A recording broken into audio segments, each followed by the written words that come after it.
All right, how you guys doing today? We're about to hop into the second part of the review of Proverbs chapter 12. The first things first, though, just make sure you like that video, man. Hit a little exit full screen, scroll a bit, like it, and then full screen it back up. You feel me? Let's hop into it. All right, so I believe we left off with verse 14. A man shall be satisfied with the good fruit of his mouth, and the recompense of a man's hand shall be rendered unto him.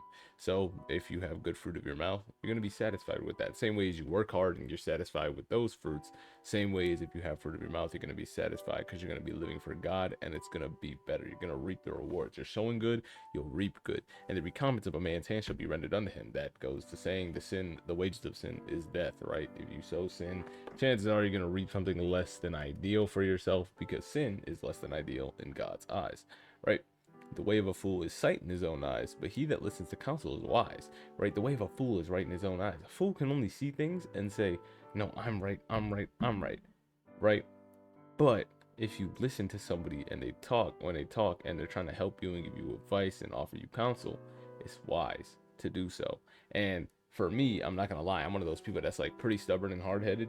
I like to think that I'm right a lot of the time. I like to be strong in my opinions. That used to be one of my very strong personality traits when I was in the world. I'd be like, I'm very opinionated, I'm this and I'm that, and I'm like hard-headed. I used to think it was a good thing until you realize it's like you're just pushing people away with that, right? And nowadays I don't brag on it as much. I'm not like, oh yeah, I'm very hard-headed and stubborn. I do it on occasion, and I realize that that's not a good thing to be doing.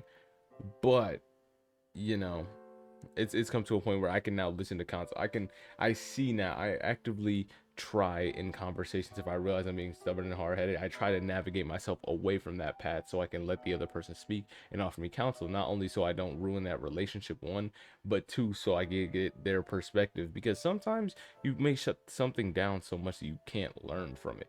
Somebody's like, "Hey, can I offer you a little tip on this?" You're like, "No, I'm good. I do it perfectly fine." And you're like, yeah, I mean, I like the way that I do things, but I'm open to hearing what you have to say. And then that offers an avenue where you can say, oh, this little tip. Say, for example, they're critiquing your basketball shot form, and you're like, well, I shoot like this all the time, and my shot percentage is 70%. And they're just like, try bending your elbow down a little bit more and putting your guide hand a little bit more forward.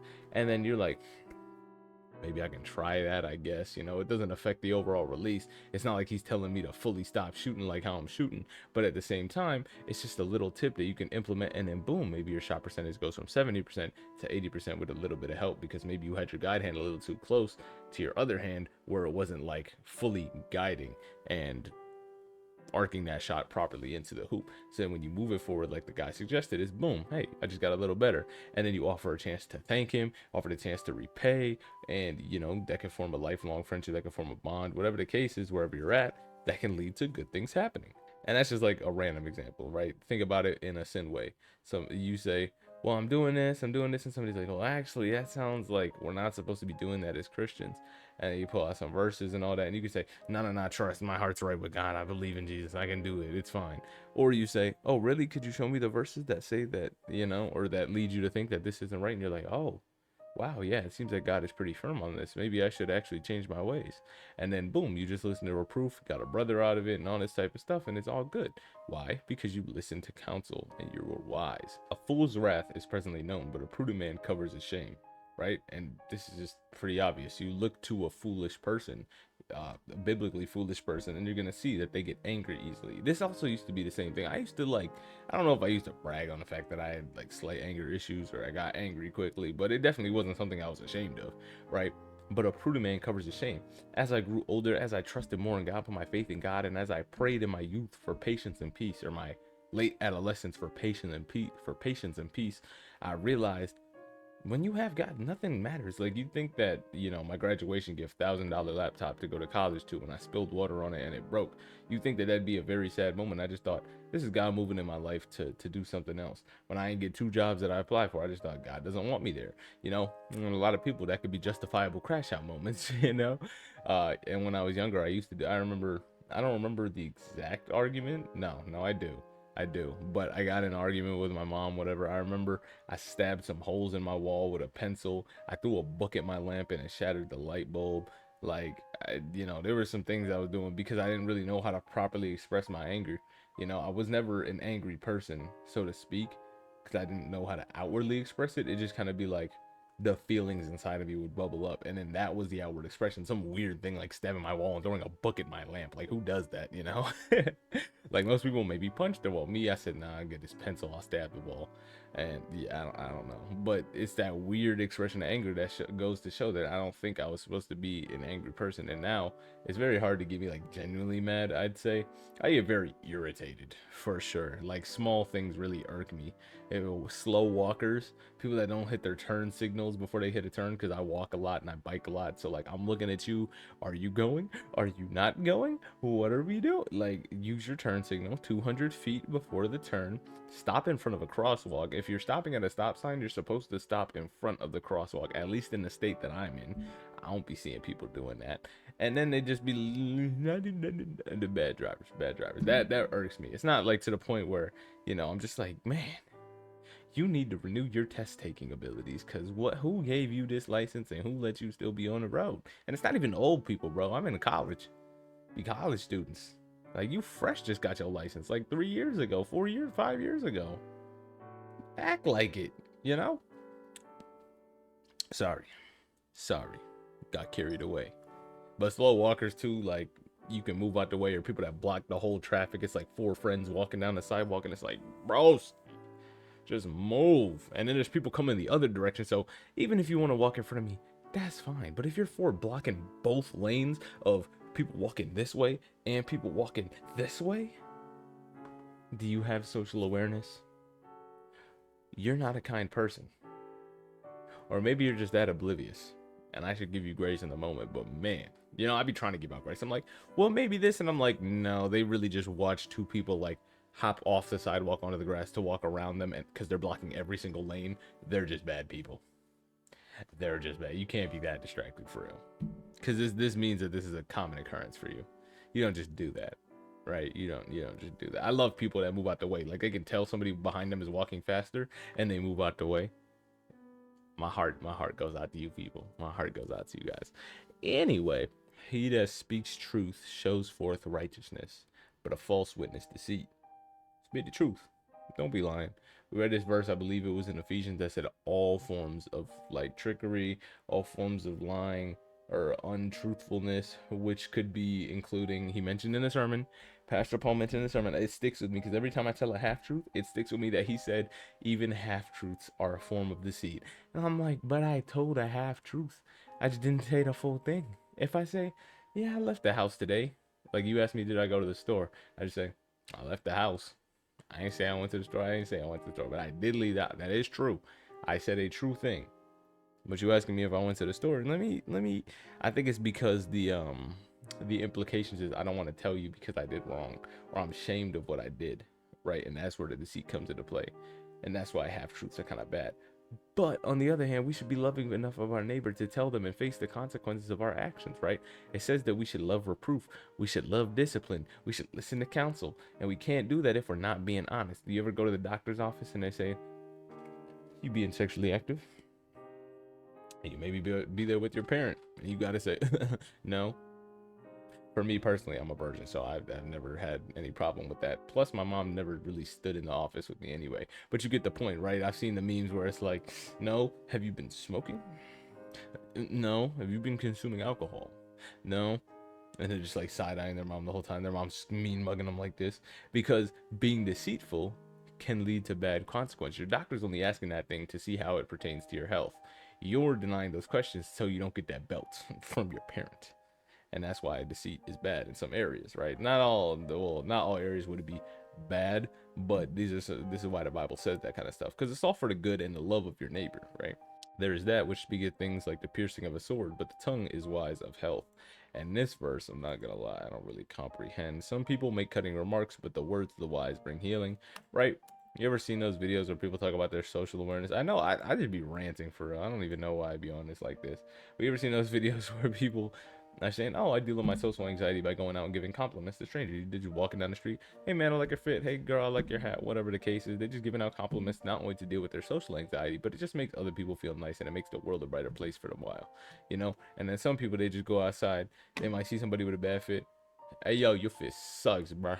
And you just like, man, My day's ruined because I can't go back home and change because I got a meeting to go to and I got work and I have to sit in this bad fit all day. And now I'm sad. And now I'm thinking everybody's thinking I have a trash fit. And now I'm sad even more. Now I want to burn this outfit. Now I'm sitting all day thinking about how bad my fit sucks and how everybody's thinking about my bad fit when I'm just walking around doing nothing. You know?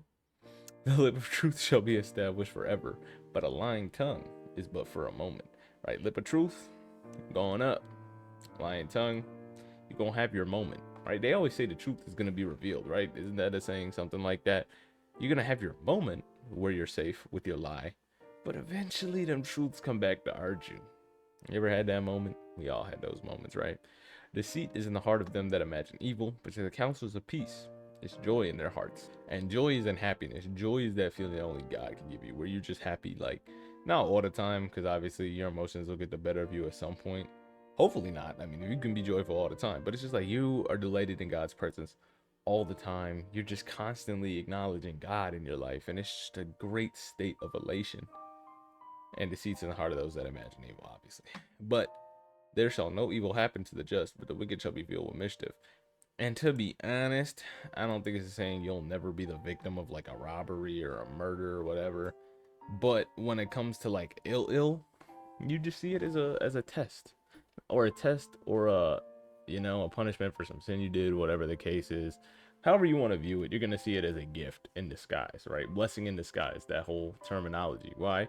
Because no matter how bad something may be, it has some level of producing that it could do, right? They got the saying, whatever doesn't kill you makes you stronger. It's a positive way of looking at it. The glass half full rather than the glass half empty. I want you to fill it to the top. Or, dang, I got some juice in my cup, man. Thank you for that. This tastes so good. Like, it's just about how you look at it for real. So, no evil shall happen, but the wicked shall be filled with the mischief. See, there we get this verse again. Lying lips, abomination, but they that deal truly are his delight. Prudent man's concedes knowledge, or conceals knowledge, right? Prudent, we talked about that. That means like you considering your actions and all that, marked by wisdom or judiciousness, right? You think about all the paths you can go on before you take your path. You're very wise, you heed very often, and you conceal knowledge, right? You keep your knowledge under wraps, but the hearts of the fools proclaim foolishness. Who you be seeing be the smartest people? They always yapping about how smart they are. They're always doing stuff. They always in that spotlight. And that's when they get to have to start the lying, because they're like, oh, I'm not as smart as I think, so now I gotta come up with lies. You ever do that where you talk so much and then you gotta come up with the whole, maybe, possibly, I think that this is what it's saying. Really, you just talking out your butt because you don't back yourself into a little corner. But if you're really smart, you hit them with the, yeah, I know this, and I know this. Oh, you said, I don't know too much about that. Let me get back to you. Or, let's research it right now. I don't really know. And then you look a little bit more favorable because you can admit when you don't know something. And then when that conversation is done and you realize you don't know something, you're like, oh, let me go figure that out because then I do know it. And the lying person is just sitting there thinking, man, I got away with that one. That was close. And then they don't really make any effort to go try to brush up on what they don't know. They just pass off like, man, I'm good. I did that. The heart of the diligent shall bear rule, but the slothful shall be under tribute.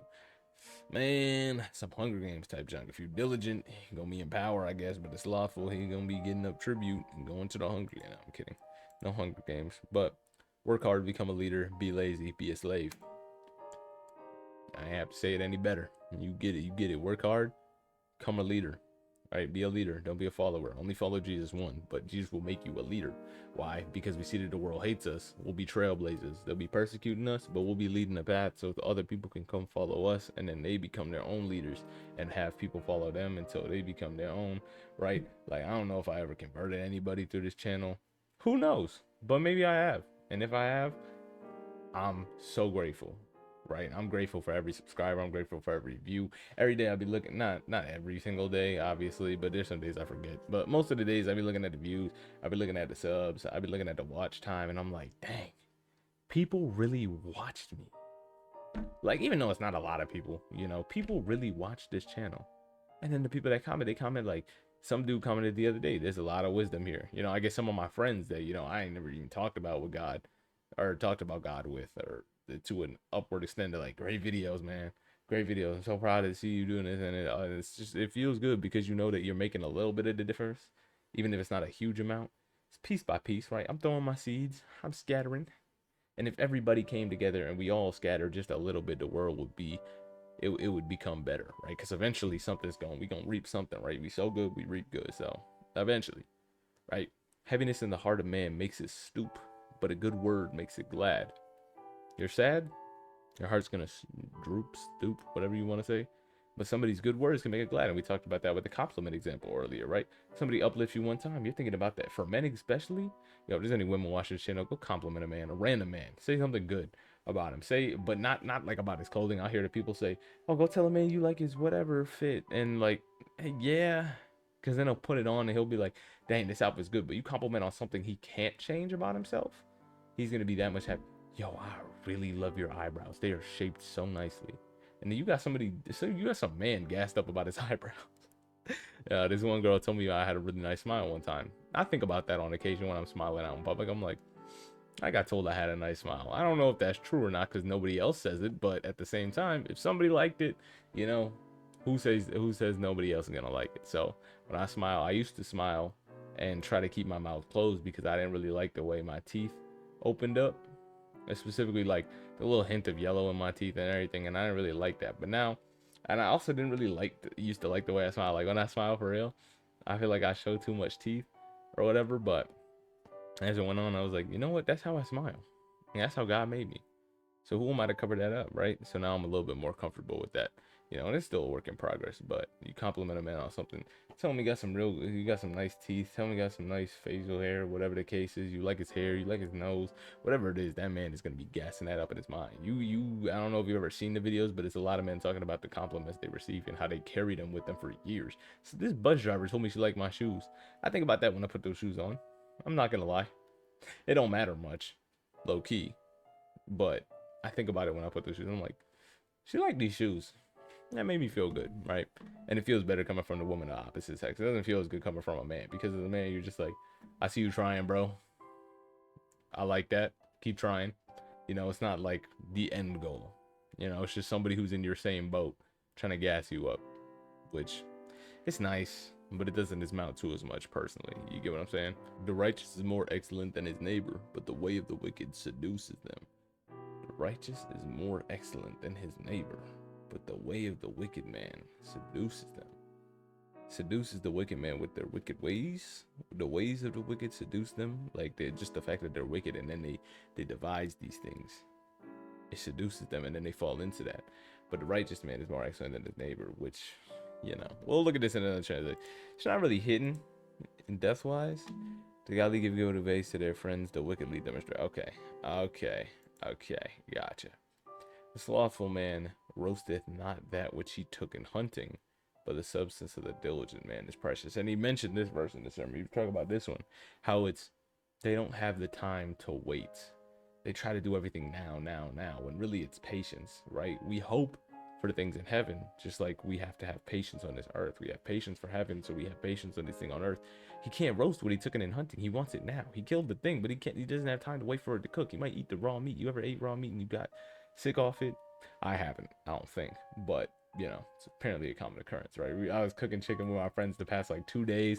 They've been scared that the chicken's not gonna cook all the way through and everything, and it's just been mad funny because they cooking like drumsticks, and then there's a little blood inside or whatever. I'm like, it's fine. It's a little pink inside. I'm like, it's fine, bro. It's not that bad. Like, it's cooked 90% of the way there. Just a little bit of pink.